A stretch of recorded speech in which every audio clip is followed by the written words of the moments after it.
Muy buenos días para todos.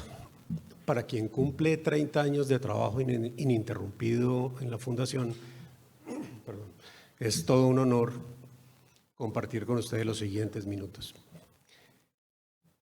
Hablar de 50 años en escasos minutos nos obliga a avanzar a una velocidad más o menos de unos 40 meses por minuto.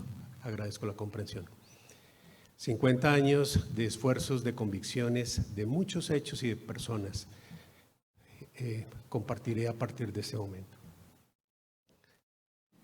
Todo se origina en 1972. El señor Carlos Zuleta Londoño, hoy en día ya operado, nace con una coartación de aorta. Sus padres, el señor Enrique Zuleta y Luz María Londoño, buscan al doctor Reinaldo Cabrera, quien en ese momento les comunica que en Colombia no es posible hacer este tipo de corrección quirúrgica. Se ponen en contacto con el doctor Denton Cooley en Houston y meses después Carlos es operado en Houston. Al siguiente año, encabezados por el doctor Fernando Londoño Hoyos, se organiza la primera junta directiva. A su derecha ven el acta de constitución de la primera junta directiva hecha a mano y el grupo de trabajo que se reunió con el doctor Reinaldo y el doctor Camilo Cabrera. Un dato de contexto histórico rápidamente: en el año 73, una libra de café en Colombia valía 73 centavos de dólar y apenas la producción de café en Colombia era de 400.000 sacos de café. El año pasado fuimos productores de 11 millones de sacos de café. Nuestra primera sede fue en el Hospital de la Misericordia, en la avenida Caracas con calle Primera. Esta es una foto de dicha época. Se crea la primera unidad de cuidado intensivo pediátrica. Un dato de contexto: en el año 73 Bogotá ya tenía un transporte público eléctrico, se llamaba el trolleybús, tenía capacidad de 75 pasajeros.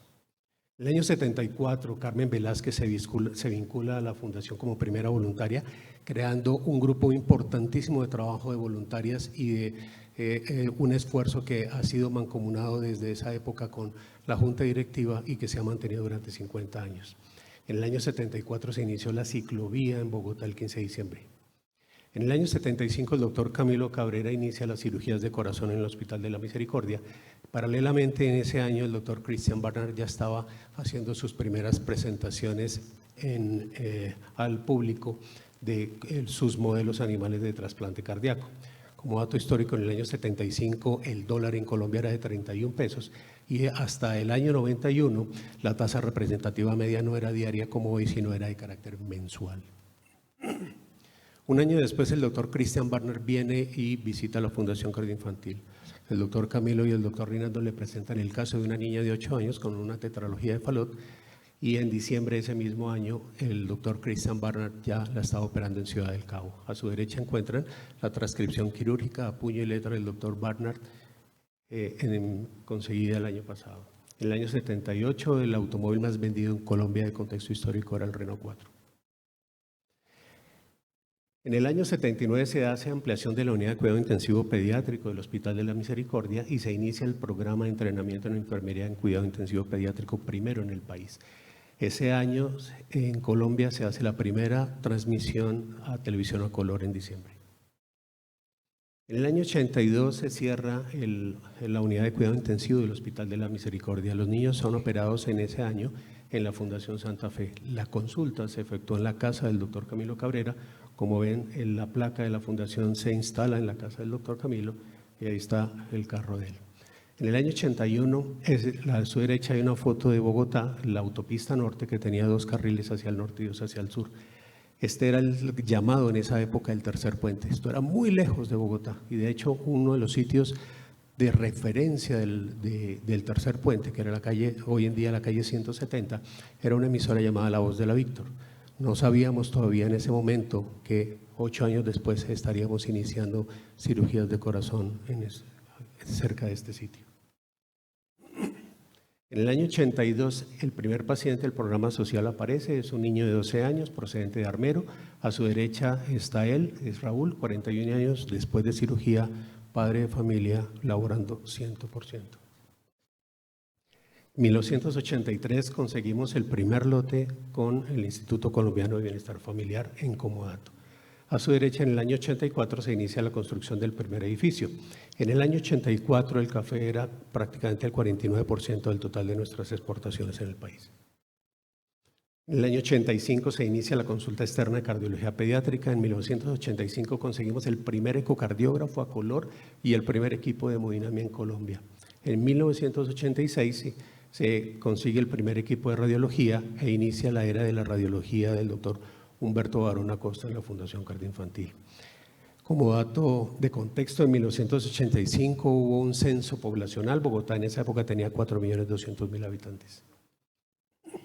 En 1987 conseguimos la Casa del Voluntariado que queda aún hoy en día detrás de la Fundación, en la calle 164. En el año 88 ya habíamos operado 150 niños en la nueva sede y en ese año se nombra como primer director médico de la Fundación al doctor Camilo Cabrera. Como un dato de contexto, a su derecha ven las patrullas de policía que habían en Bogotá en 1988, eran unas patrullas de marca Volkswagen de modelo Brasilia. En 1989 se inicia la primera fase de construcción del Instituto de Cardiología para atención de pacientes adultos. Esta foto en blanco y negro superior es la foto más antigua que tenemos donde iba a ser desarrollado la torre A que está en la parte del medio inferior. En 1989 se implanta el primer marcapasos en la fundación. Ese mismo año en Colombia se origina el Festival del Jipao en la zona cafetera en el municipio de Quimbaya, Quindío. En 1991 se crea la Fundación Neumológica Colombiana con el esfuerzo del doctor Darío Maldonado y Edmundo Eskenazi. Abajo hacia su izquierda es el primer letrero que se ubica el Instituto de Cardiología de Adultos, que de hecho iniciamos el funcionamiento dentro de las instalaciones de la Fundación Neumológica.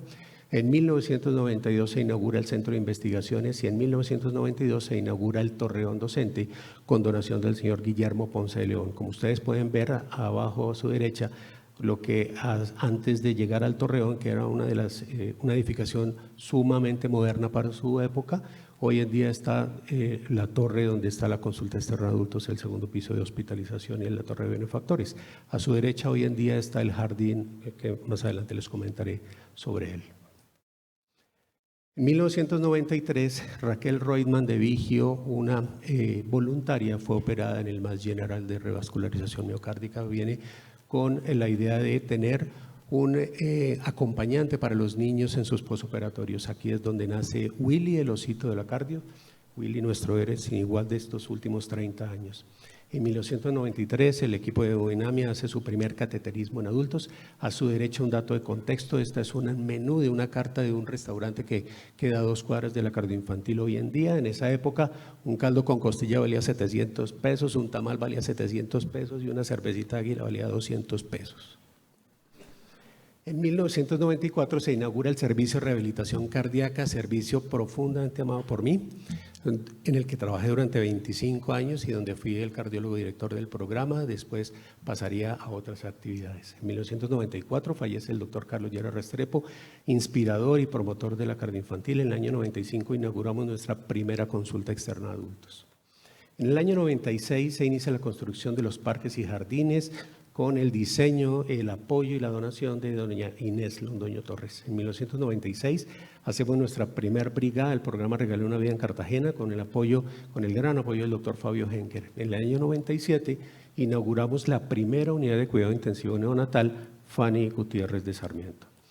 En el año 2000 llega un ícono de la cardiología y un referente para muchos de nosotros. El doctor Daniel Izaza sirvió como el modelo para nuestra primera página web. En el año 2000 también comenzó el programa de Comer con Alegría.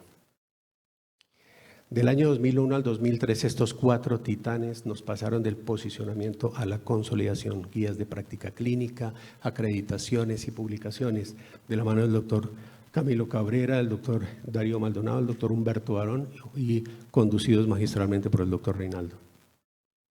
En el año 2003 se crea la Fundación American Friends of Fundación Cardioinfantil. Abajo a su izquierda está la papelería que utilizábamos en el año 2003, conmemorando los 30 años de la fundación. En el año 2005 se hace en alianza con la Fundación Neumológica y gracias a donaciones de múltiples benefactores, efectuamos la compra del primer lote propio de la construcción de la Torre H. En el año 2005 se inicia el convenio académico con Cleveland Clinic. El año 2005 nace nuestra unidad de trasplantes y efectuamos el primer trasplante renal adulto. Un año después efectuamos nuestro primer trasplante renal pediátrico. En el año 2008 ya habíamos completado 100 trasplantes de hígado en adultos. En el año 2008 se crea el programa de pedagogía hospitalaria, otro de nuestros pilares de responsabilidad social. Y en el año 2008 también hacemos nuestro primer piloto de hospital pet friendly. El año 2009 inauguramos el Centro de Simulación y Habilidades Clínicas Valentín Fuster, el cual fue dirigido durante sus primeros años por el doctor Hernando Matiz. En el año 2009, el maestro Carlos Vives hace el lanzamiento de su obra Pombo Musical en la Fundación Cardioinfantil. El año 2010 fallece el doctor Reinaldo, el doctor Santiago Cabrera González asume la dirección ejecutiva de la Fundación Cardioinfantil, cargo en el que nos estaría dirigiendo durante toda una década. El año 2011, a la izquierda arriba está nuestra imagen. Esta foto le dio la vuelta al mundo en muchas de las revistas. En el año 2011 también creamos la campaña de Un botón por un corazón. En el año 2011 fue nombrado director emérito del doctor Camilo Cabrera. En el año 2011 se inaugura el Centro Internacional de Arritmias Andrea Natale y en el año 2012 inauguramos la Torre Reinaldo Cabrera. En el año 2013 creamos la campaña Yo regalo una sonrisa en el marco conmemorativo de nuestros primeros 40 años. En el año 2013 también logramos nuestra primera acreditación de Joint Commission. En el año 2014 creamos el programa Alegro, en donde músicos de la Orquesta Sinfónica Juvenil acompañaron a muchos de nuestros pacientes en diversos sitios del hospital. En el año 2014 también corrimos el Run Tour, las 6.2 millas, en ese año en apoyo con Avianca. Y en el año 2015 el Departamento de Enfermería tiene la designación internacional como mejores prácticas de enfermería. En el año 2015, en apoyo con el doctor Valentín Fuster, se inicia el programa de hábitos sanos, saludables, con la coordinación del Hospital Pediátrico, el doctor Céspedes, y en esa época el doctor Denis era el director del Departamento de Investigaciones.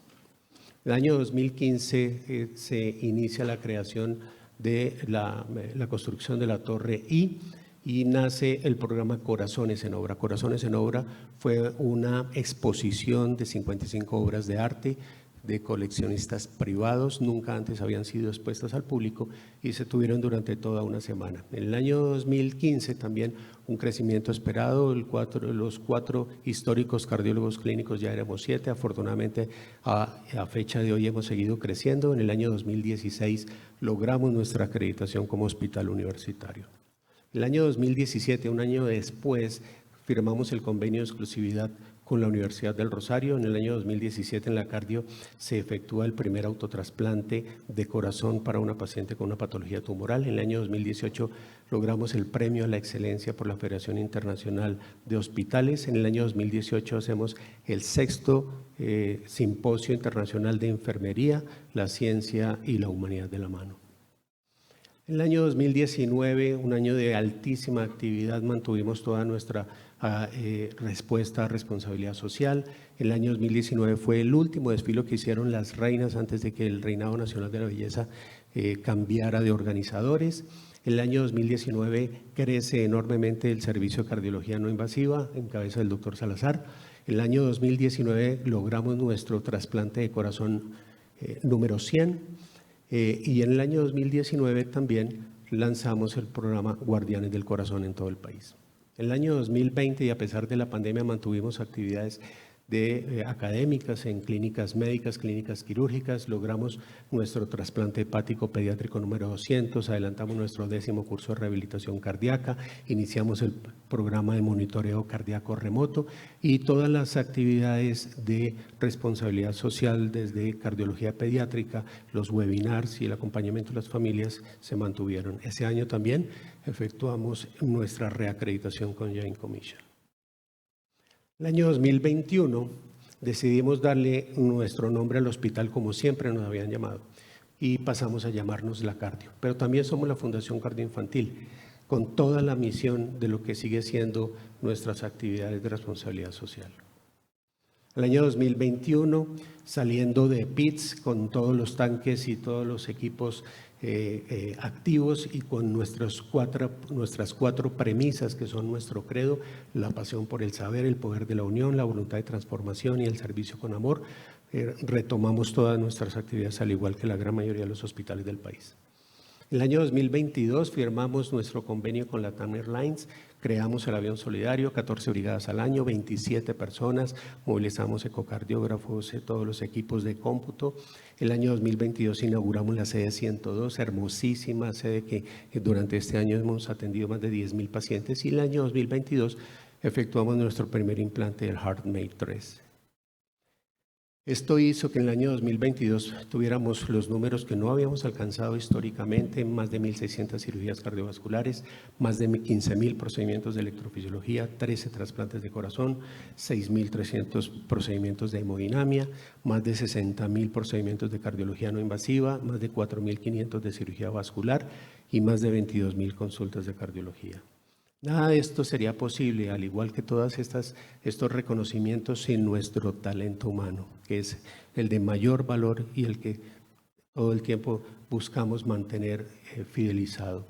No solamente las actividades del personal asistencial, el administrativo, el operativo, y también sea este un momento para reconocer a las personas que ya no están con nosotros: el doctor Bonilla, la doctora María Dulce, el doctor Matiz, el doctor Humberto Barón y por supuesto el doctor Reinaldo y el doctor Darío Maldonado.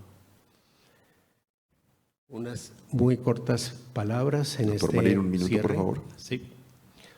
Como lo acabamos de ver, crecimos de la mano del país tratando de avanzar a la velocidad de un planeta cada vez más vertiginoso, sin perder de vista nuestros valores. Hoy somos más de 3,000 colaboradores, 620 médicos, 1.200 enfermeras y un equipo de soporte administrativo y operativo robusto y maduro.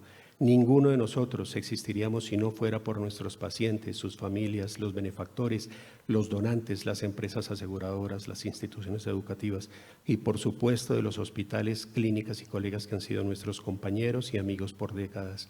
Gratitud, admiración y afecto por siempre para todos.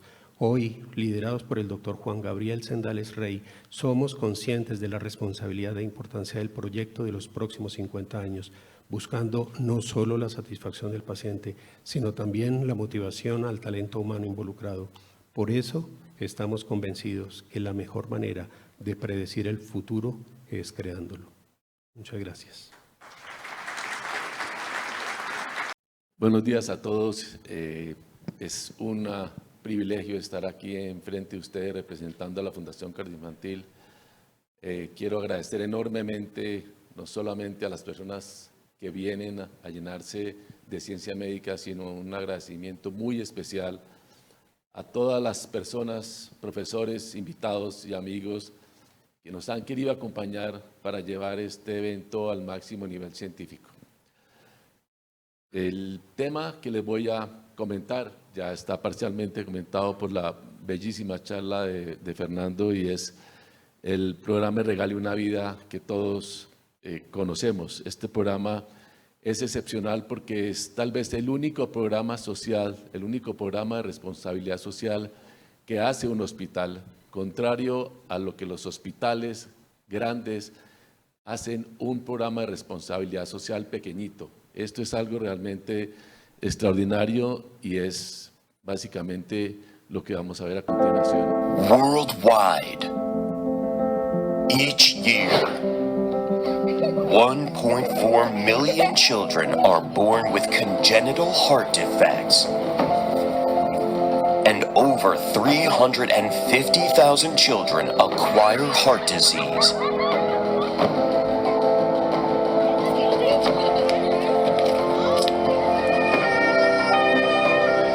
You are taking care of them.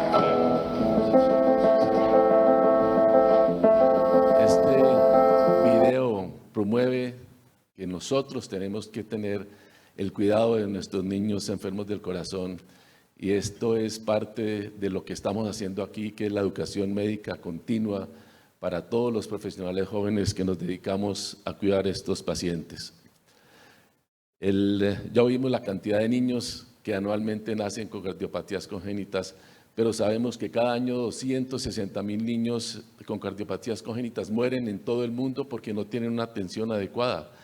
Y lo más triste es que el 70% de las cardiopatías son menores de 1 año y el 85% de estos niños viven en países pobres como los nuestros.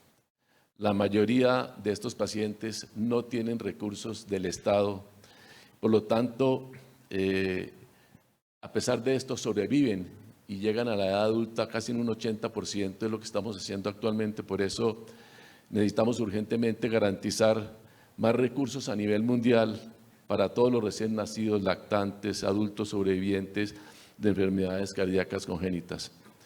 Y eso es simplemente debido a que la inversión que cada gobierno dedica a la salud es muy baja por sus condiciones económicas. Y ustedes ven, en Colombia solamente de $1.200 comparado con lo que se dedica por cápita para cada paciente, como es en Estados Unidos, más o menos $10.000. Por eso se han creado una cantidad de organizaciones a nivel mundial que son programas permanentes en los países donde logran hacer hospitales adecuados, otros que son grupos dedicados voluntarios a hacer brigadas en los diferentes países que van 1 vez o 2 veces al año a hacer unas brigadas a operar pacientes. Algunos hacen algún tipo de comunicación y estrategias de atención continua con los hospitales locales, y otros son voluntarios permanentes, que son organizaciones de responsabilidad social que se juntan con hospitales. Pero como les dije, esto es diferente a la Fundación Cardioinfantil. Por eso este año en Washington, muchas organizaciones mundiales y muchos médicos hicimos un llamado a la acción para los gobiernos, un llamado mundial a que los gobiernos piensen más en los pacientes con cardiopatías congénitas, porque son muchos a nivel mundial.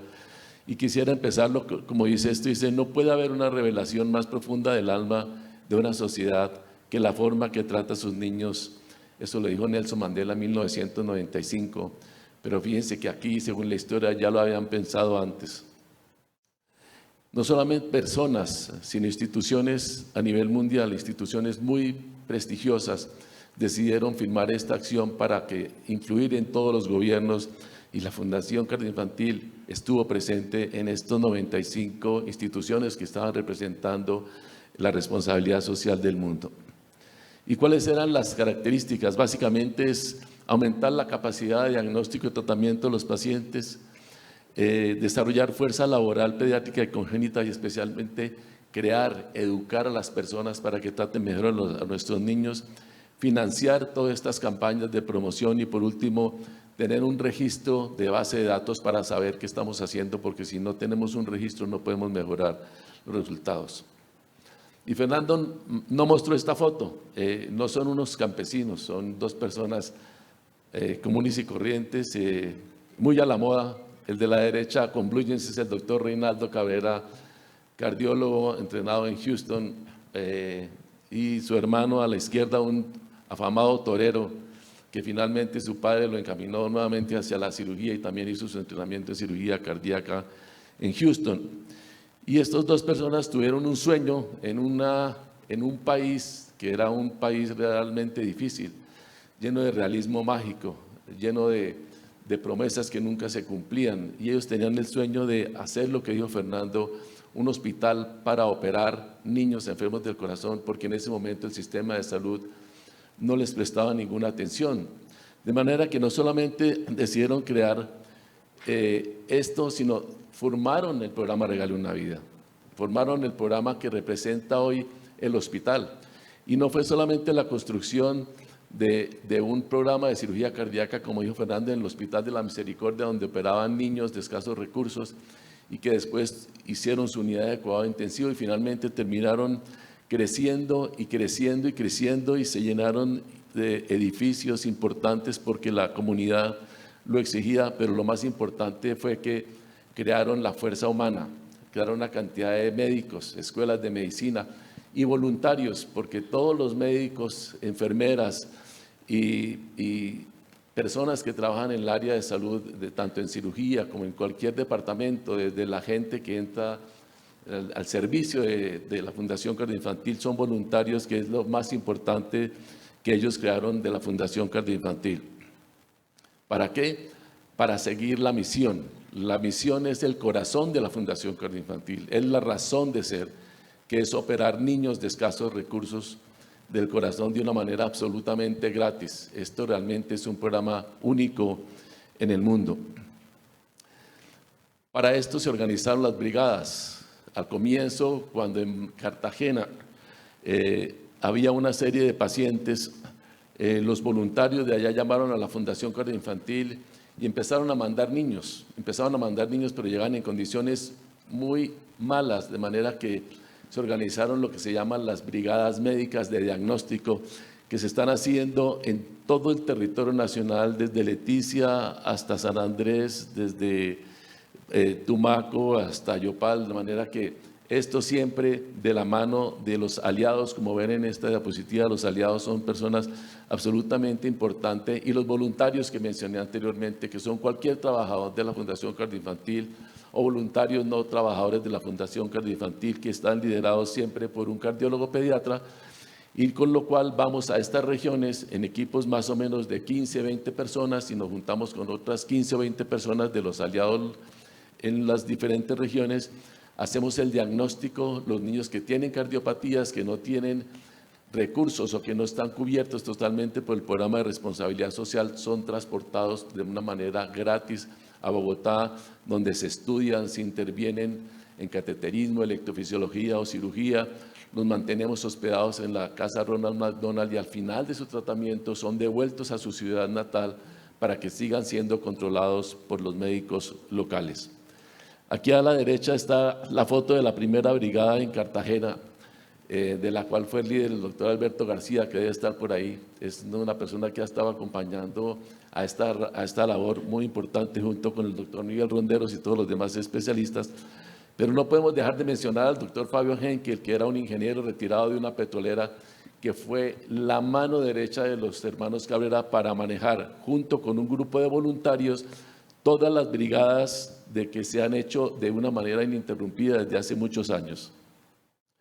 ¿Y cuáles menos importantes son ustedes, los donantes, las personas que creen en la Fundación Cardioinfantil? Fíjense que el 70% son personas del común, personas que van a un cajero, personas que por algún efecto emocional, cuando llegan a la cardio con sus familiares, quieren donar para que siga la misión de la cardio.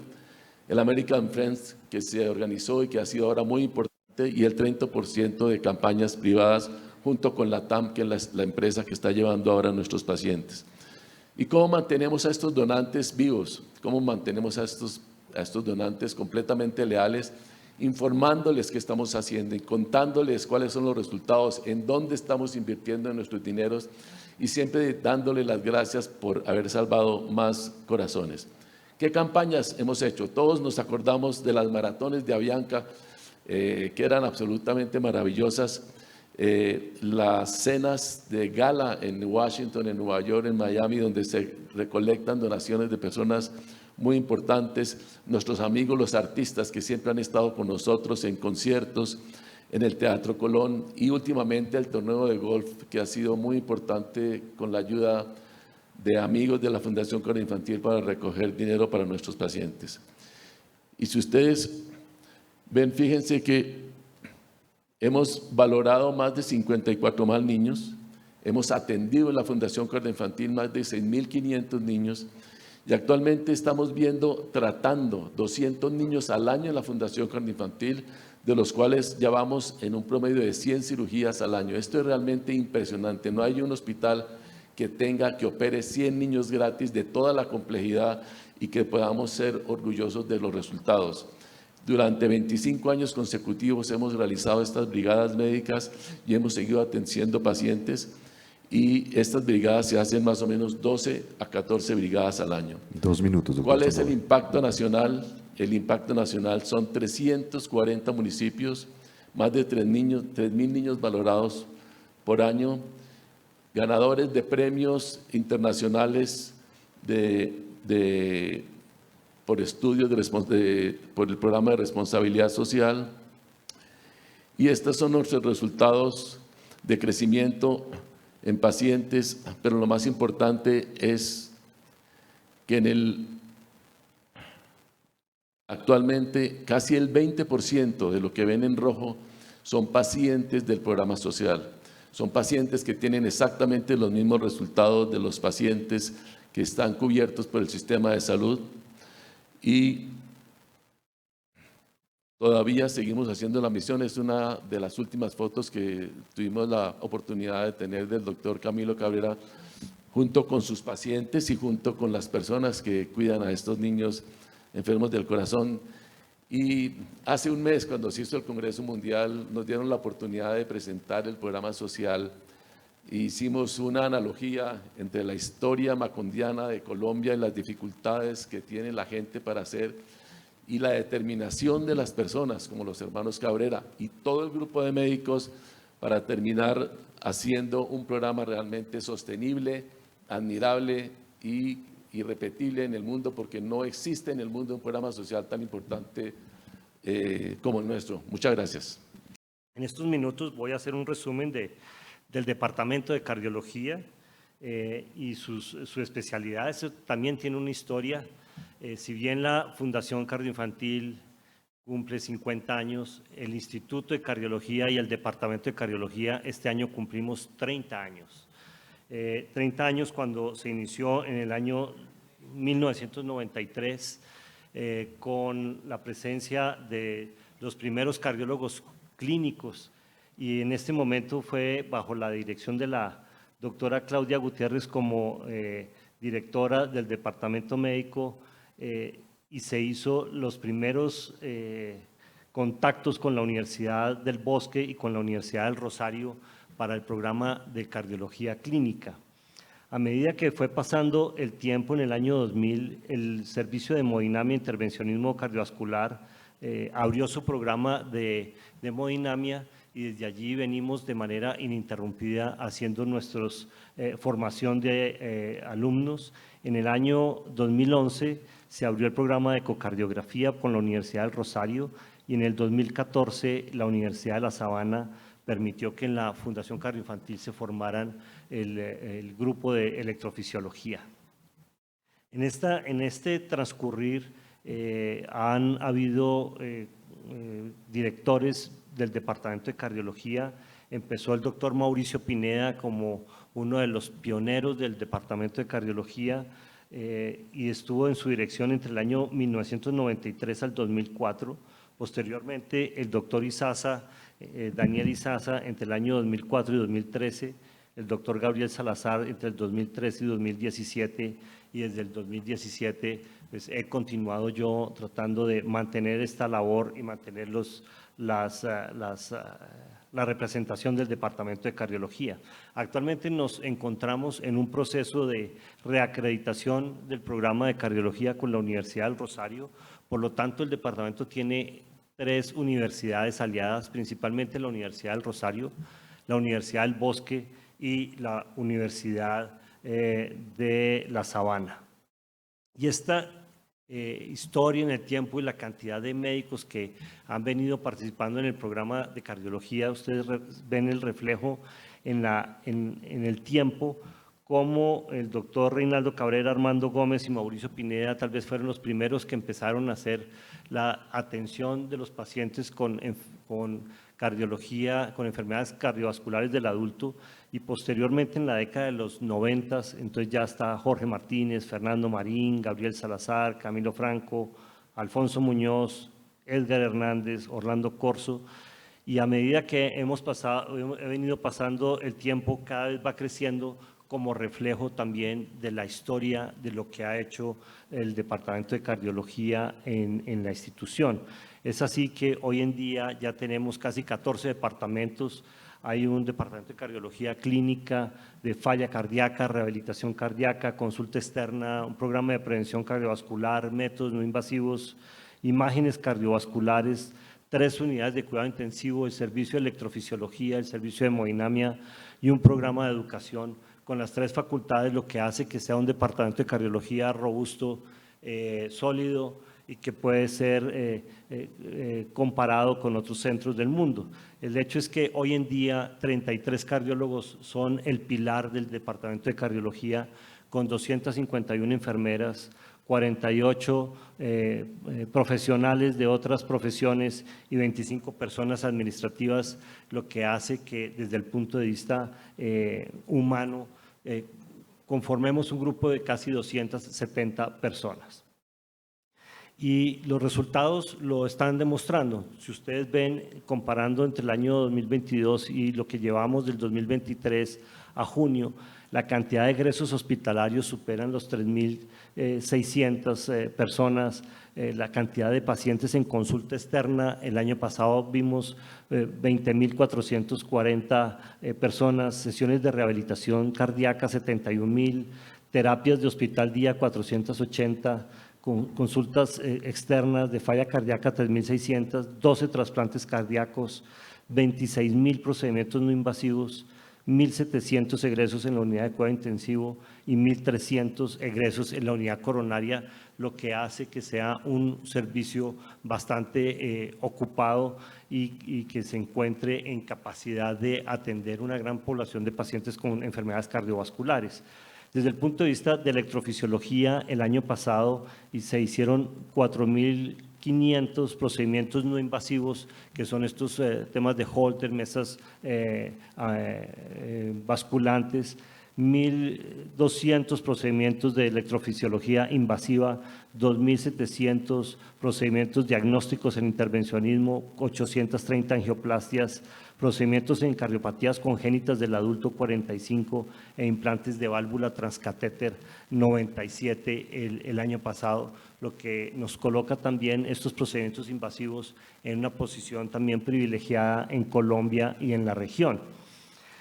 Hay unos indicadores de calidad y la institución cada vez está más regida a controlar y por eso hemos logrado también las acreditaciones en la Joint Commission y tenemos un porcentaje de adherencia a nuestras guías institucionales del 90%. Este año tenemos 0 eventos centinelas, un promedio de estancia hospitalaria de 5.3 días y un índice de estancia media ajustada de 1.18, con un peso medio de complejidad de 1.59, lo que hace que también tengamos unos indicadores de calidad bastante satisfactorios en relación a los indicadores internacionales. En cuanto a actividades académicas, el Departamento de Cardiología, como les comentaba, tiene 3 convenios docentes con la Universidad del Rosario, El Bosque y La Sabana. Estamos acreditados 2 grupos del Departamento de Cardiología en el programa de MinCiencias con categoría A1 y C y estamos en el programa de renovación de la acreditación en alta calidad del programa de especialización en cardiología. Y uno de los aspectos importantes es que varios de los miembros del Departamento de Cardiología hoy están jugando un papel muy importante en sociedades científicas, llevando nuestras actividades y en nombre de la Cardio y la Fundación Cardioinfantil a nivel internacional. La doctora María Juliana Rodríguez es presidenta del capítulo de falla cardíaca y trasplante cardíaco de la sociedad y es coordinadora del grupo de cuidado paliativo de la sociedad. La doctora Karen Dueñas es coordinadora del Consejo de Enfermedad Valvular de la Sociedad Interamericana de Cardiología. El doctor Luis Carlos Sáenz es expresidente de Latin American Heart Rhythm Society y es miembro del comité editorial del Journal of Interventional Cardiac Electrophysiology y es miembro editor del Journal del American College of Cardiology y Electrofisiología. El doctor Edgar Hernández es editor de sección de la Revista Colombiana de Cardiología. El doctor Jaime Cabral es vicepresidente del Colegio Colombiano de Hemodinamia. La doctora Mónica Rincón es miembro del comité editorial y Darío Echeverri, editor de la Revista Colombiana de Cardiología y expresidente de la Sociedad Latinoamericana de Cardiología Intervencionista y del Colegio Colombiano de Hemodinamia, lo que hace que los miembros del Departamento de Cardiología jueguen un papel importante a nivel internacional. Nuestros exalumnos son uno de los pilares fundamentales y uno de nuestros objetivos y siempre no solamente agradecidos hacia ellos, sino el querer tenerlos vinculados a nuestra familia. El Departamento de Cardiología tiene ya 75 egresados, de los cuales han estado 14 vinculados al departamento. El programa de hemodinamia ha tenido 11 egresados, y de los cuales 4 han sido miembros del programa activo. de electrofisiología 8 egresados, de los cuales 3 han trabajado en el departamento, y el programa de ecocardiografía 36 egresados y se han vinculado 5 al departamento. Por lo tanto, siempre se ha tenido en cuenta nuestros egresados como una pilar fundamental y nuestro objetivo para que continúen llevando nuestras banderas y sean nuestros compañeros de trabajo. Finalmente, ¿cuál es el futuro? El Departamento de Cardiología se ve como continuando lograr ser líderes en la medicina cardiovascular, ofrecer una atención integral y multidisciplinaria centrada en el individuo y su familia, una medicina de precisión donde las imágenes y la genética médica ayuden a comprender el contexto clínico, con importantes bases académicas, una gran actividad en investigación e importantes acciones sociales en poblaciones vulnerables. Muchas gracias. Buenos días a todos, muchas gracias por la invitación. El día de hoy les traigo la importancia del equipo de enfermería para la atención óptima del paciente cardiovascular. Perdón, el control para poder. Perdón, faltó uno. Ya, sí señor, no, tranquilo, gracias. Entonces, les traje este reporte de la enfermería en región de las Américas de la Organización Panamericana de la Salud, que dice que en muchas partes del mundo las enfermeras somos el primero y algunas veces el único recurso humano en contacto con los pacientes, que en muchos países somos líderes y somos miembros claves en equipos de salud multidisciplinarios e interdisciplinarios, que existe un déficit mundial de 5.9 millones de profesionales de enfermería, que en regiones donde hay altos ingresos económicos, como por ejemplo en Estados Unidos, hay 124.7 enfermeras por cada 10.000 habitantes, y en países de bajos ingresos como es Haití, 3.8 enfermeras por cada 10.000 habitantes. En Colombia tan solo somos 14.5 enfermeras por cada 10.000 habitantes. ¿Y cómo está la enfermería en la cardio? Actualmente somos 2.941 colaboradores, 39.3% somos enfermera, o sea, 1.155 entre auxiliares de enfermería y enfermeras, 470 enfermeros profesionales, distribuidos en una jefe de departamento, 5 jefes de servicio, 11 coordinadoras, 15 coordinadoras operativas y 438 enfermeras, que muchas de ellas tienen una especialización. ¿Y cómo está enfermería en el servicio de cirugía cardiovascular? Somos 27 colaboradores y el 43% somos enfermeras, distribuidos en una coordinadora, 3 coordinadoras operativas, 2 enfermeras epidemiólogas, 1 enfermera profesional y 5 auxiliares de enfermería. Pero ¿cuál es nuestro rol como profesionales de enfermería? Este se puede dividir en 4 aspectos: el aspecto asistencial, el rol de gestión del cuidado, el rol de educación y el rol de investigación. Para el rol asistencial tenemos que incluir actividades que preserven la dignidad del individuo. Tenemos que proponer un cuidado centrado en la persona y en su interacción con el entorno. Debemos proponer objetivos a corto, mediano y largo plazo para prevenir, controlar y mejorar el estado de salud. Debemos hacer una gestión del cuidado, ¿cómo? Organizando, supervisando, evaluando y promoviendo la calidad de los cuidados de enfermería. Y tener un liderazgo efectivo para proponer programas de mejora continua del cuidado de enfermería. En cuanto al rol de educación, es uno de los factores claves con nuestros pacientes, porque enseñamos, reforzamos, mejoramos y evaluamos de forma constante las habilidades del autocuidado de nuestro paciente. Tenemos que tener también una educación continua para mantener la excelencia, la idoneidad, la autonomía y el liderazgo frente a otros profesionales. Tenemos que preparar a los futuros profesionales para que se identifiquen con el quehacer de enfermería. Y tenemos que desplegar, evaluar y proponer el conocimiento de la profesión en nuestro rol de investigadoras. Debemos motivar a nuestros compañeros para generar la práctica basada en la evidencia. Aquí les traje el ciclo de atención del paciente y como ustedes pueden ver cómo la enfermera a través de todo el ciclo de atención está en diferentes puntos.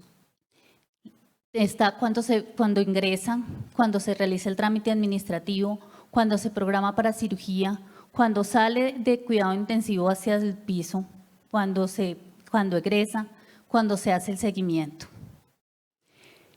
A través del preoperatorio, cuando el paciente es interconsultado al servicio de cirugía cardiovascular, muchas veces es la enfermera la que tiene ese primer contacto con ese paciente. O sea, el paciente, el primer contacto que tiene es con la enfermera de cirugía cardiovascular. ¿Qué se hace en ese primer contacto? Se hace una exploración física, una entrevista social y una entrevista económica.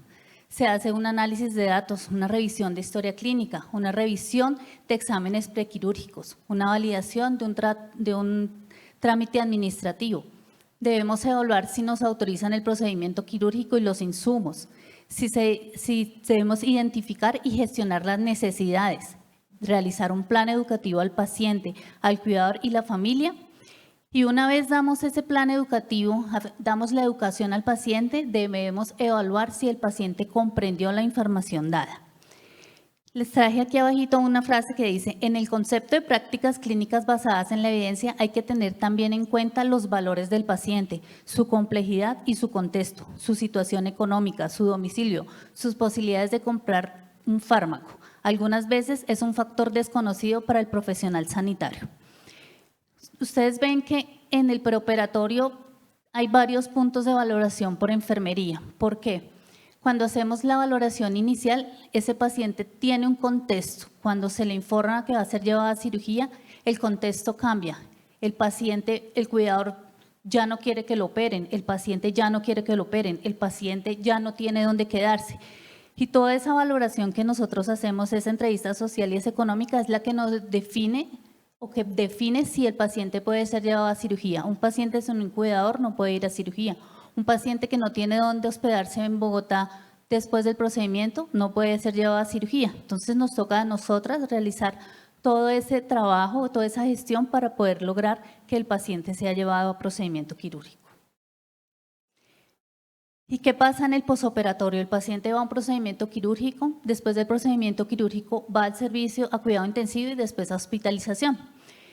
¿Qué tenemos que hacer nosotras como enfermeras? Involucrar al paciente, al cuidador y a la familia. Se debe identificar nuevamente las necesidades, porque muchas veces el paciente ha salido de procedimiento quirúrgico y las cosas no van tan bien y el cuidador ya no quiere llevárselo para su casa. El paciente requiere oxígeno domiciliario y debe quedarse en Bogotá varios días. Se planea un egreso, se realizan unas sesiones educativas, se hace nuevamente una evaluación de conocimientos. Y tenemos muchos pacientes que manejan warfarina. Nosotros durante los 2 primeros meses le hacemos un seguimiento estrecho porque sabemos que esos pacientes durante los 2 primeros meses después del egreso tal vez no tengan acceso a una consulta con el cardiólogo.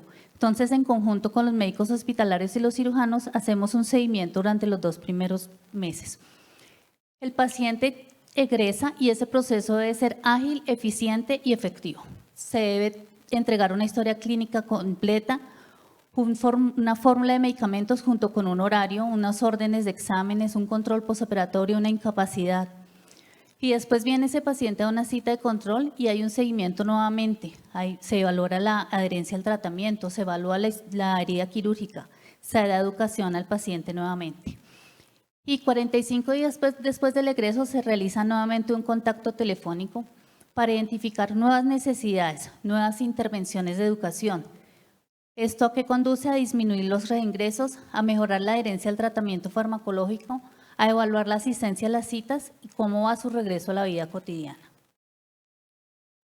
Entonces, ¿por qué es importante el equipo de enfermería?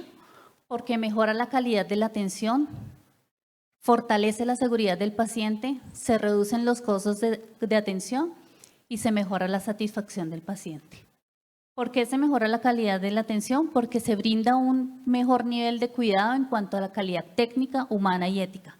Se aplican conocimientos científicos, se es competente en habilidades de comunicación, se realiza una valoración de enfermería, se evalúan las necesidades, se elaboran guías basadas en la evidencia y se miden los indicadores de gestión con el fin de establecer planes de mejora y determinar el impacto en el paciente y la familia. Un pequeño dato, para 2022 se valoraron 1.181 pacientes, de los cuales tan solo el 70% fueron llevados a cirugía, o sea que fueron 969 pacientes los que evaluamos completamente. Otra parte de la calidad de la atención es la participación que tiene enfermería en los eventos académicos, no solamente como presentaciones orales, sino también en modalidad póster, en modalidad narrativa, y no solamente lo hacemos a nivel local, lo hacemos a nivel nacional y a nivel internacional. ¿Cómo fortalecemos la seguridad del paciente? Nosotros identificamos, contactamos a la familia y a los cuidadores para involucrarlos desde el preoperatorio, para involucrarlos en el cuidado en casa. Esta educación es individualizada, ajustada a las necesidades del paciente y de su familia. El éxito de estos programas multidisciplinarios muchas veces depende o es clave la enfermera, porque ella coordina durante toda la cadena de asistencia prestada en los diferentes servicios la comunicación para que durante las transiciones entre las unidades hospitalarias no hayan fallas. También implementamos estrategias de prevención de riesgos, riesgos de caída, riesgos de lesiones por presión, riesgos de infección de la herida quirúrgica. Y otro pequeño dato, para el año 2022 nosotros educamos tanto en el preoperatorio como en el posoperatorio 2.187 pacientes que equivalen al 99% de nuestra población. Y le hacemos seguimiento estrecho a los pacientes que toman warfarina. Seguimos a 121 pacientes en el año 2022.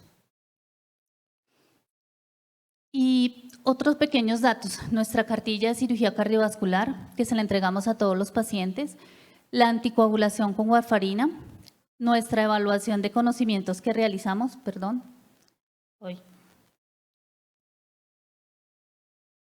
y la lista de chequeo para el egreso. ¿Cómo contribuimos a la disminución de los costos hospitalarios?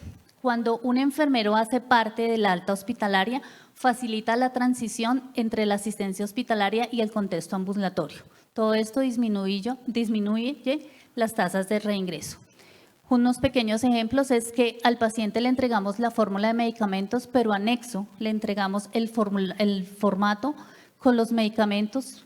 Podemos ver ahí los símbolos de mañana, tarde, noche, qué medicamentos a cada hora, por qué, cuánto se debe tomar y por qué se está tomando ese medicamento. También les hacemos un seguimiento de la warfarina mediante un medio tecnológico que es una app donde le informa cuándo se debe tomar el laboratorio y qué dosis debe tomar a diario. Y para un futuro cercano vamos a hacer un seguimiento más estrecho a los pacientes mediante una app. ¿Y cómo mejoramos la satisfacción del paciente? Pues ustedes saben que el enfermero es quien permanece en forma continua al lado del paciente, convirtiéndose en el personal que transmite la imagen y el espíritu de una institución en salud. Podemos ver que el índice de satisfacción para 2022 del servicio de cirugía cardiovascular fue de 46.7 y el NPS para 2022 de 91.3. También hacemos un seguimiento telefónico estructurado, pues es una de las principales herramientas para la adherencia al tratamiento. Nos permite tener un contacto estricto con el equipo de salud, entre el equipo de salud y el paciente. Identificamos de manera precoz las descompensaciones, las dificultades que tiene el paciente y facilita una intervención educativa con el paciente y su familia. Una frase corta, un hospital nunca será seguro para los pacientes si no es seguro para las enfermeras, si no podemos alzar nuestra voz, si no podemos cuidar a nuestros pacientes y si no podemos usar nuestros conocimientos, habilidades y destrezas. Muchas gracias. The collective scientific achievements leading to safe cardiopulmonary bypass are considered one of the most impactful advances of modern medicine. An interesting intersection of events shows that serendipity, defined as the prominent role of chance or good luck in a discovery or innovation, played a critical role in a number of important developments. But as articulated by Louis Pasteur, chance favors the prepared mind. The disruptive innovations that occurred were a product of timing, skill, vision, and preparation. Although it's impossible to know who really first conceptualized a pump oxygenator, an 1885 publication by Austrian physiologists von Frey and von Gruber is perhaps the first attempt to build a machine that exchanged gases and fluid to support living tissues. An early example of serendipity was the interaction between Alexis Carrel, a Nobel Prize laureate in 1912 for pioneering vascular suturing techniques, and the famous aviator Charles Lindbergh. Lindbergh had a relative with mitral valve disease, and discussions with a physician friend led to a meeting with Carrel, who was interested in isolated organ perfusion. He and Lindbergh, who was quite mechanically inclined, developed a long-standing collaboration at the Rockefeller Institute, covering a wide array of perfusion topics closely related to cardiopulmonary bypass. The first patent for a roller pump dates back to 1855, with applications in agriculture and sanitation. In 1934, Michael Debakian Schmidt patented a roller pump, which was later modified for the heart-lung machine. The evolution of intracardiac surgery was massively facilitated during the aftermath of World War II, when research dollars became plentiful and the NIH budget ballooned tenfold from 1947 to 1950. By the early 1950s, it became clear that real progress would await support systems that allowed safe intracardiac surgery with direct visualization. Perhaps the surgeon most prominently associated with research in hypothermia and its eventual role in cardiac surgery was Bill Bigelow, a Canadian surgeon who developed an interest in hypothermia before and during World War II, treating soldiers with frostbite. In 1952, John Lewis at the University of Minnesota employed moderate hypothermia and inflow stasis to close an ASD in a 5-year-old girl. Although this technique was not suitable for more complex intracardiac repairs, hypothermia experience would pave the way for later safe hypothermic low-flow cardiopulmonary bypass. An early concept of interest was the azygos flow principle, which, based on canine experiments, held that venous return to the heart through the azygos vein, while both inferior and superior vena cava were occluded, would provide sufficient cardiac output to maintain survival for brief periods during hypothermia. Surgeons used the azygos flow principle to justify low-flow perfusion during cardiac surgery. The first series of oxygenators were film-type systems in which a thin layer of blood was exposed to gas for gas exchange. The circuits were generally large, cumbersome to operate, and required large priming volumes. The first bubble oxygenators for cardiac surgery were developed at the University of Minnesota, but the concepts date back to the experiments of German and Austrian scientists in the late 1800s. Membrane oxygenators like those used today would not be developed until the 1970s. Another serendipitous event involved Ivan Brown and the invention of the first heat exchanger. While a surgeon at Duke, Brown had a conversation while on vacation with a man who manufactured radiators for car motors. This chance meeting led to a collaboration to build a heat exchanger for the heart-lung machine in 1954. Between 1950 and 1955, 5 North American centers were actively working on a heart-lung machine: University of Toronto, University of Minnesota, Wayne State, Jefferson Medical College, and the Mayo Clinic. Clarence Dennis made the first attempt at cardiac surgery with a heart-lung machine at the University of Minnesota in 1951. He operated on a 6-year-old girl with a preoperative diagnosis of secundum ASD. Unfortunately, he found an atrioventricular septal defect, which he was unable to repair, and the patient died. A second attempt was also unsuccessful, and Dennis subsequently left the University of Minnesota, leaving his colleagues Walt Lillihei and Richard Barco to continue his work. Several other attempts focused on a partial or mixed method of support.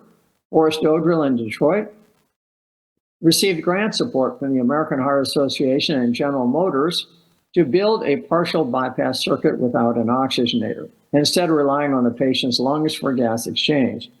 Using isolated right or left heart bypass while ventilating the lungs, he performed 3 operations with survival. The first in 1952, in which he attempted to repair a mitral valve, was the first reported survival with a mechanical pump to support the circulation. He abandoned further attempts with this technique after 5 cases, and his sole attempts using cardiopulmonary bypass were unsuccessful.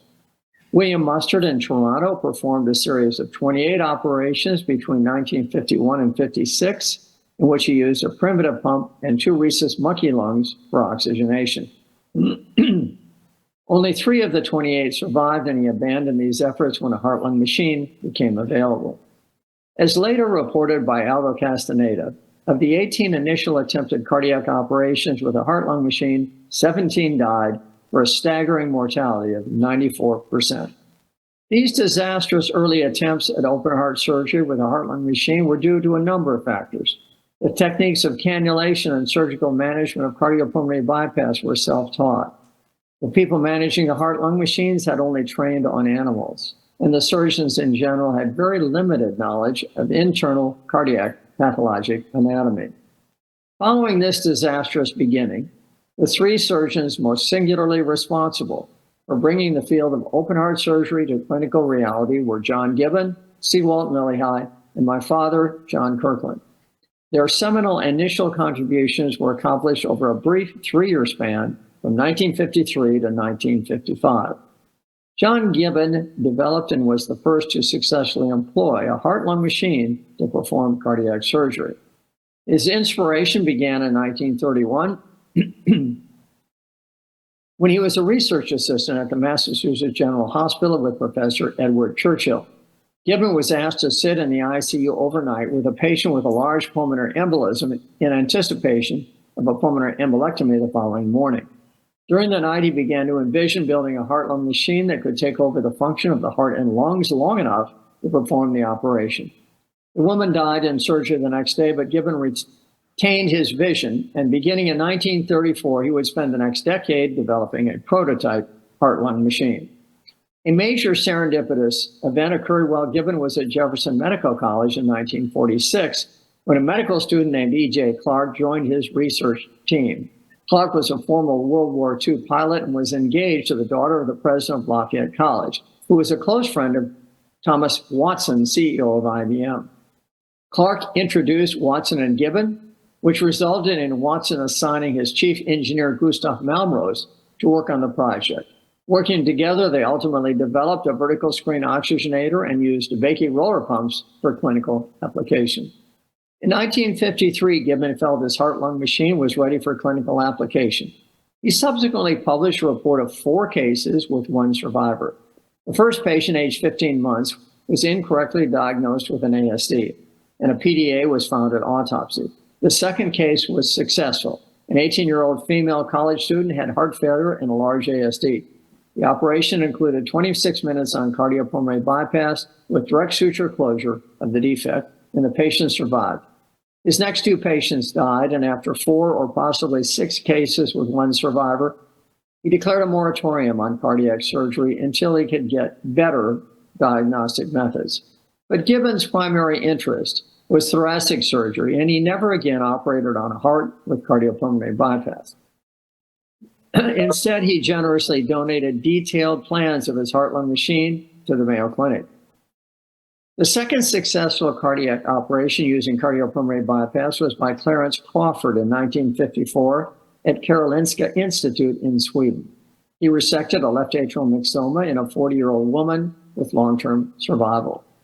The surgeon responsible for the world's first successful series of open heart operations was C. Walton Lillihei at the University of Minnesota, but not with cardiopulmonary bypass, rather with a daring technique called controlled cross-circulation, in which an adult, usually a parent, served as heart and lung support while the child's heart was repaired.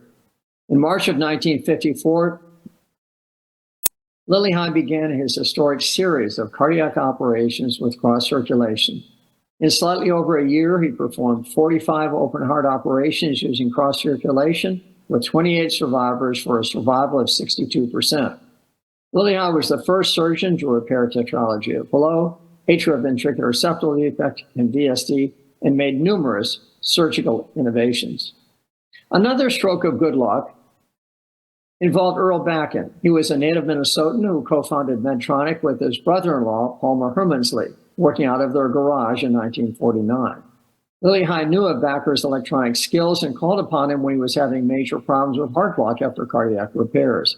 Within weeks, Bakken developed a battery-powered pacemaker, which was life-saving for many patients, until surgeons gained more secure knowledge about the location of the conduction system while closing VSDs. The final step in launching this therapy was led by my father, John Kirkland, at the Mayo Clinic, who witnessed the amazing accomplishments of Lilly High while he and his team were doing their experimental work with the Mayo Clinic heart-lung machine in Rochester. While at Harvard Medical School in 1938 to 1942, my father became fascinated with cardiac surgery through his exposure to Robert Gross, a world-renowned surgeon and pioneer in non-cardiac operations for congenital heart disease. During his residency at the Mayo Clinic, he spent 6 months with Gross, and he began seriously planning for open heart surgery. He later reflected, and I quote, "My fellow residents and I filled pages of notebooks with drawings and plans of how we would close ventricular septal defects and repair tetralogy of Flaveau when science gave us methods to work inside the heart." In 1952, Kirkland and physiologist Earl Wood received approval from the Mayo Clinic to begin a multidisciplinary research program to develop a heart-lung machine for cardiac surgery. In late 1954 and early 1955, while Lilly High was in his midst of his open heart operation with cross circulation, Kirkland's team in Rochester was busy perfecting cardiopulmonary bypass in the experimental laboratory. They placed 10 dogs on cardiopulmonary bypass with 9 survivors after 30 to 45 minutes on the heart-lung machine. Together with his colleague in pediatric cardiology, Jim Duchesne, they selected 8 patients for the initial operations. The Mayo Gibbon heart-lung machine was amazingly sophisticated. It could generate flows of 2.4 liters per minute, had sensors to detect blood levels in arterial and venous reservoirs and measure inline arterial and venous saturations, and a vaporizer for anesthetics. However, it required 6 units of whole blood to prime and 6 hours to clean. Their team received approval from the Board of Governors to perform 8 cases, even if the first 7 died.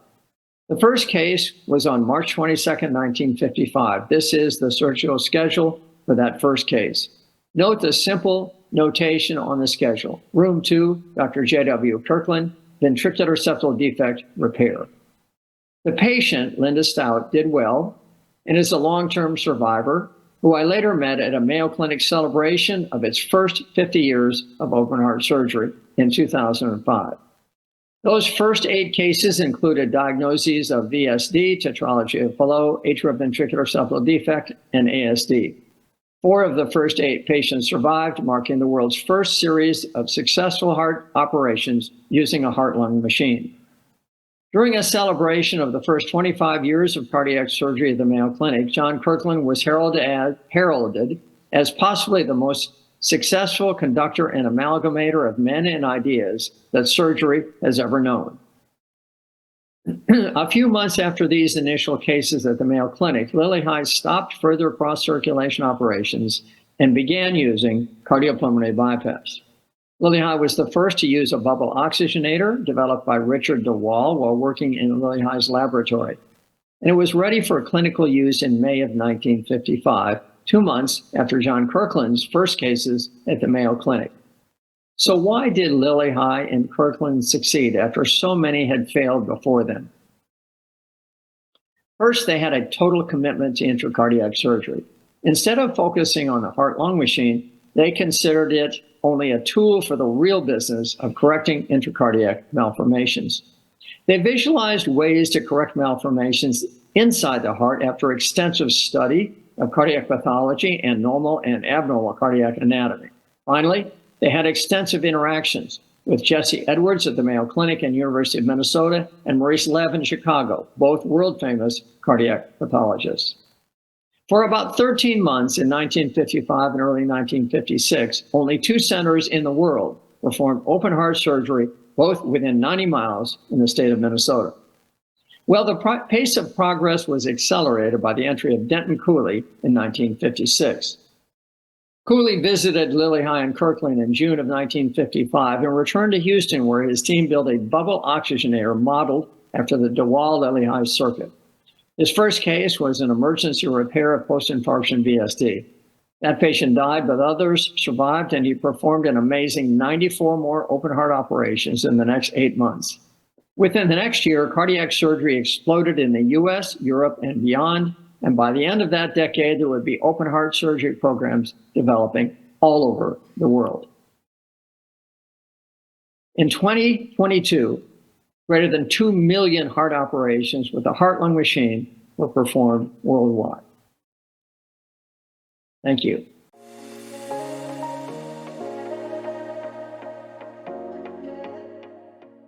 Good morning, everyone. Thank you very much for having me. What a fantastic set of talks. I feel very honored to be here. And I hope that over the next 30 minutes, I can share a vision for how we continue to grow as a field and as a specialty.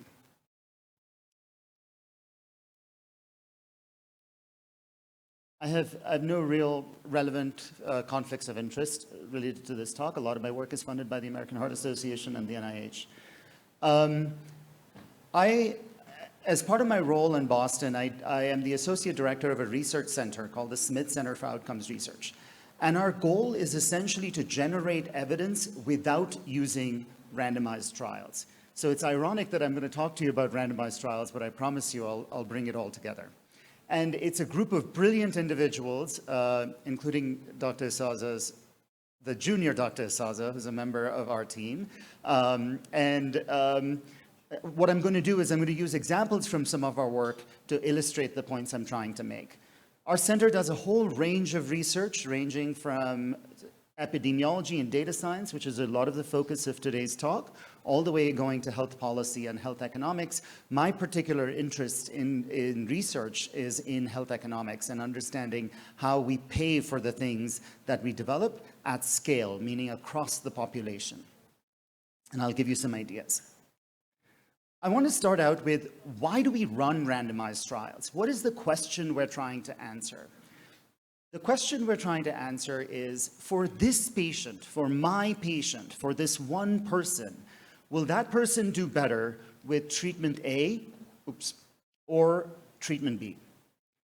Now, this is important because the central problem is that we cannot observe the same patient under treatment A and under treatment B at the same time.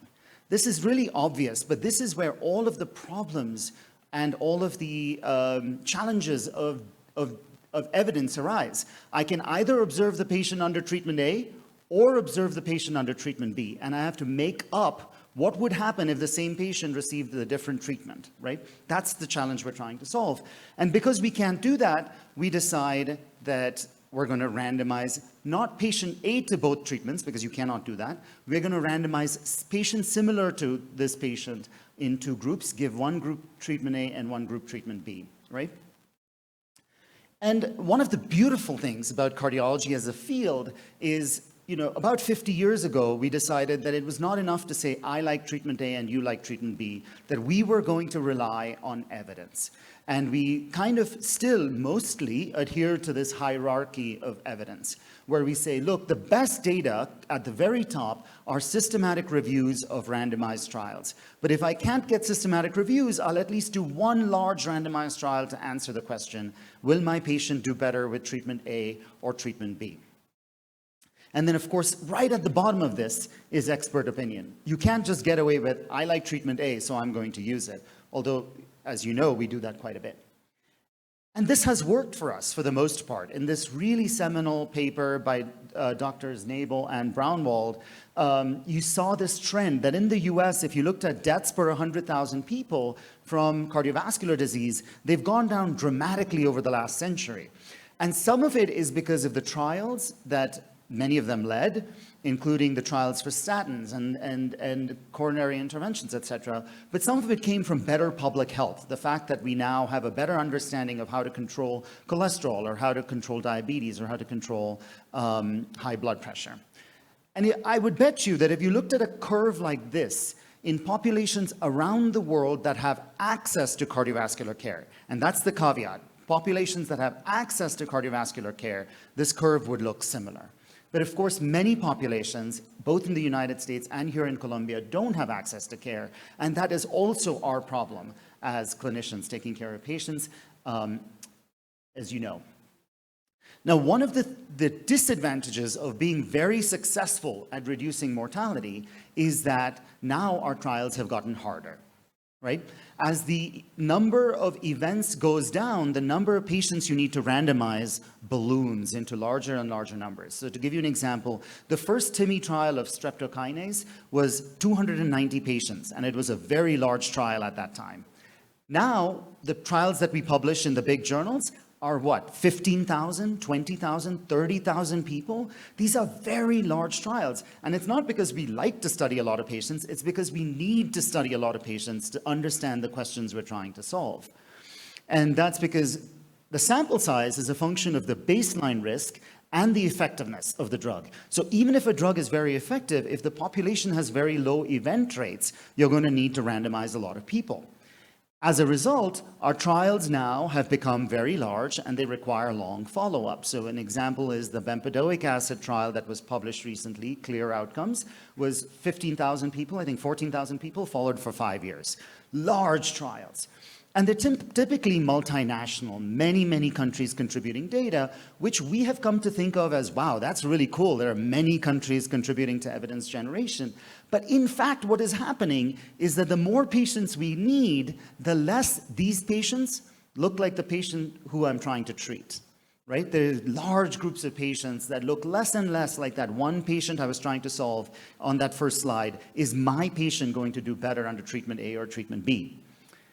So trials have now come up, and this is specific to cardiovascular trials, with at least 3 categories of problems. The first is that they're tough to do. They're expensive, they require a lot of people, and again, like I said, the more people we enroll, the less each person looks like the person I'm trying to treat. They become unrepresentative. The second big problem, and I'm going to go into this in a little detail, is that these big trials give us average effects. Across these 13,000 patients, does this drug work or not? That's not the question you and I are trying to answer. The question we are trying to answer is, does it work for my patient? And I'm going to give you an example where that can be problematic. And then the third big bucket of problems for randomized trials, as I see them, are that the questions we are now answering are not always solvable by randomized trials. If you're trying to understand how climate change is going to affect cardiovascular health, which is one of the biggest problems of our generation, you're not going to be able to randomize to planet A or planet B. If you're trying to understand that this treatment works really well, are you going to be able to afford it as a country, as a region, as a city, as a foundation? That's not going to come from randomized trials. That's going to come from cost-effectiveness analyses that you have to do. They're different. And similarly, if you say, okay, this is really good, this drug works really well, how do I bring it to my population? That's an implementation question that sometimes randomized trials can answer and sometimes they cannot. So let's walk through all of these 3 problems. My central hypothesis here is that cardiology trials are victims of their own success. And if they are going to be relevant to the future, they are going to have to adapt. They are going to have to adapt on all these 3 dimensions. So let's walk through them one at a time. These trials are large. We cannot do them all the time unless they become more efficient. So how do we make trials more efficient? You say, well, so here's the 5 domains I'm going to talk about. Improving efficiency, doing more innovative analyses with these trials, looking at other ways of generating data that don't look at like trials, cost-effectiveness analyses, and implementation. So let's walk through them. Okay, improving efficiency. I said one of the challenges is that our event rates are low. If you have low event rates in the population, you need very large trials. So how do you fix that problem? You pick a population with higher event rates, and you see this happening already. Heart failure trials only enroll patients who have had a recent hospitalization because it's a marker of higher events. Lipid trials incorporate people with a recent heart attack. Again, a marker of higher risk. Now, the more we do this, the smaller our trials become, but the less relevant they are to the other patients who are not enrolled. What about the patients with heart failure who are not having hospitalizations? The people with high cholesterol who don't have heart attacks? So something to think about. The second is we have to build consortia or platforms, and I think the best example of this is you saw this in England during COVID, where they were able to do these very large trials of steroids on COVID, ivermectin in COVID, because they already had linked all the data and they were ready to go when COVID happened. And I think, again, this is something that Colombia and South America have a huge opportunity. There's so much data here, but you can't run these randomized trials at one center at a time. So there has to be a champion who's going to connect these centers so you're ready to go. You can think about CCU trials across all of South America. You can answer really powerful questions. The biggest cost in trials is actually not randomization. The biggest cost is follow-up. How do you keep track of these patients for 5 years? And when they get hospitalized, you have to adjudicate these events. Was that a heart failure hospitalization or something else? Was that an MI or something else? So one way to get around this is to keep what's valuable and discard what's expensive. What's valuable? Randomization. What's expensive is follow-up. So can you allow trials to randomize people in the real world, but then do follow-up using regular data, insurance data, your electronic health record? This works in systems where most of your patients stay in the system, right? So countries like Sweden, where everybody is in the single health record, easy to do. You just randomize them and you'll see their data no matter where they get hospitalized. Medicare patients, you randomize them in the US, you know that the insurance data will show up in the insurance claims regardless of where they get hospitalized. So that's the idea of a pragmatic trial. You keep what's good, you discard what's expensive. There are adaptive trial designs where the number of people enrolled changes based on preliminary data. As one arm gets more effective, you can shift more patients to that arm. And again, that reduces your sample size, but the statistics get quite complicated. And the last thing is, whether we like it or not, randomized trials in the future are only going to be able to answer the most expensive, most important questions that sponsors care about.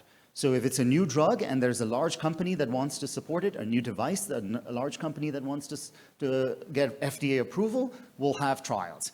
But the real bread and butter questions that affect our patients every day, we're going to have to rely on other mechanisms to generate evidence. Randomized trials are great, but they're going to be too expensive for that kind of question. The second thing I said is, as these trials get big, and we think of large trials as sexy, but they're actually problematic because what they're giving you is average treatment effect. This is a statistical term called ATE, average treatment effect. So if you think about our trial population, it's a mix. There are some people here shown on green who are for whom the drug works. They're the people for whom the therapy works. There are the people in blue who have maybe it works, maybe it doesn't work. And then there are people in red here for whom the drug is actually harmful. But when you run the trial, what we want to know is what's the effect in the people for whom the drug works, what's the effect on people whom the drug doesn't work, and who are the people that's harmed, and what is the effect in those individuals? That's what we want to know. However, what the trials are actually telling us is what's the average effect? What's the effect in this average person who doesn't even exist in the data, right? When you say the hazard ratio is 0.8, for whom? Who receives that 20% benefit? It's this average hypothetical patient that doesn't even look like the patient in the trials. Forget the patient I'm trying to treat. Right? So again, thinking about this, we like large trials, but the larger these trials get, the more they bury what the technical term is heterogeneity, the differences between people. The heterogeneity gets buried, and that's problematic.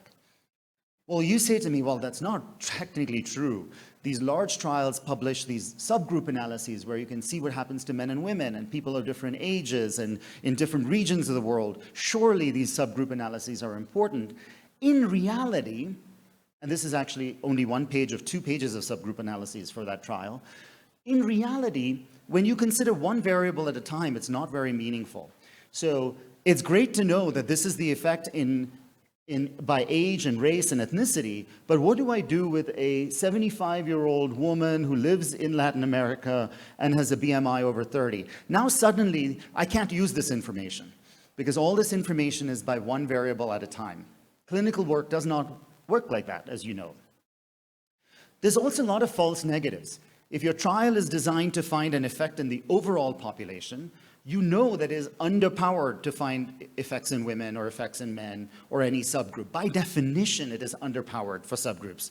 So you get false negatives, meaning there may be a different effect, but you're not going to find it. Ironically, subgroups also have a problem of false positives. What does that mean? because you're running so many tests, you end up having a chance positive finding. So, and this is what the graph looks like. The number of tests you run and the number of false positives you get. By the time you've run 40 tests, which is not uncommon in these studies, in one of these studies I recently reviewed, there were 140 tests. The chance of getting a false positive association is almost 100%. Yeah? So this is the funny thing about subgroups. They're not very useful. They have false negatives. They have false positives. And the way I've seen it described is they're almost designed to not find heterogeneity. They're almost designed to tell you, yeah, the drug works in all the groups, don't really worry about them. But that cannot be true once we look at 15,000 patients in a trial. And it's especially not true because these heterogeneity that we're examining is on a relative scale. What does that mean? It says my hazard ratio is 0.8 and your hazard ratio is 0.8. That's cool, but my baseline risk may be much higher than your baseline risk. Patients don't care about 20% risk reduction. They care about, I'm going to live 6 months longer, you're going to live 3 years longer. It's the absolute differences that patients care about, and that's not what these trials are looking at, right? That's on the relative scale. So how do we address this? I'll give you an example. This is an older example, but I can give you dozens of such examples where I think we have to be more creative on how we analyze trials, going beyond the top-line results or the average treatment effect. How do we dig deeper? You remember this trial now, 10 years old, that says for patients who undergo stenting with a drug-eluting stent, do we have do we do dual antiplatelet therapy for 12 months or 30 months? And they randomized people and they found, well, if you go longer, you get fewer heart attacks and strokes, less stent thrombosis, but more bleeding. And I'm like, now what do I do with this? Do I treat people for 30 months or do I treat people for a shorter period of time? And what this project that was led by Dr. Ye, who's the director of our center, did is they did this statistical analysis and they said, here, put in all your criteria, your age, your gender, what are your other risk factors, and we'll actually tell you what 30 months of antiplatelet therapy does for you. So for this particular person who I made up, stent thrombosis and adverse effects go down, but bleeding goes up so much that you probably should not consider long-term antiplatelet therapy. Now, this is at an individual level. This is different from that average treatment effect. And you can see that we can do this for other things. The second is what I do for a living, which is real-world comparative effectiveness. How do we use data that, now just think about the large number of patients we heard described today by Dr. Marin and others. Like, if we could use all that data for studying patients, we could get so much sample size so quickly.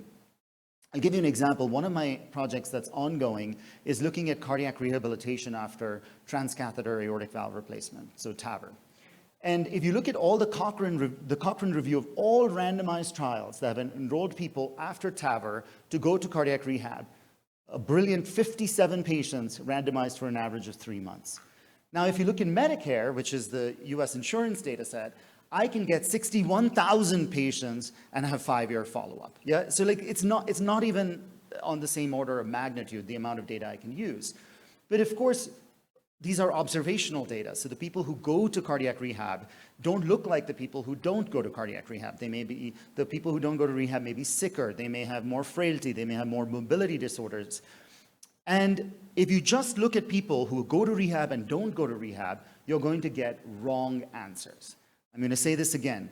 Real-world comparative effectiveness is great, but it can be profoundly misleading if we don't do it right, because the people who get treatment and the people who don't get treatment look very different, and it's not just a simple question of putting them in a regression model and finding the answer. We have to have more. We have to have better answers. And here's an example. You know, you've heard this story. Oops. How do I do this?